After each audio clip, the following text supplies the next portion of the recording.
بسم الله الرحمن الرحيم.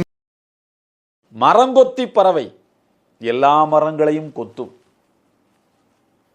ஆலமரத்தை கொத்தும், எல்லா மரங்களையும் கொத்தும்.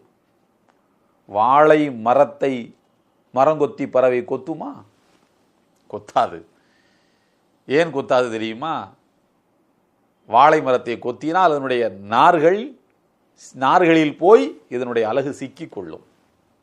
அதனுடைய நார் அவ்வளவு உறுதியானது. அத்துணை கனமான வாழை தாரை அது தாங்குகிறது.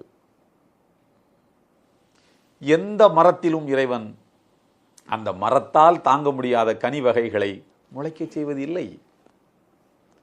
மரத்துக்கே பாரத்தை கொடுக்காத இறைவன் தனக்கு பிடித்தமான படைப்பென்று அருள்மறையாம் திருக்குறானில் சொல்லுகின்ற மனித இனத்துக்கா பாரத்தை தூக்கி தலையிலே வைத்து விட போகிறான்.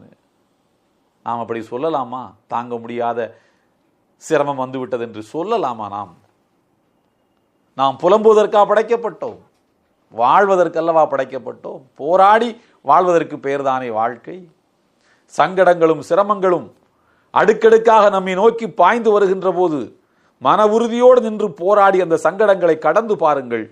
சங்கடங்கள் தீர்ந்தவுடன் நம்மையும் அறியாமல் மனதுக்குள்ளே ஒரு உத்வேகம் எழுமே. நான் பார்க்காத சிரமங்களா என்று நமக்கு ஒரு தைரியம் வருமே.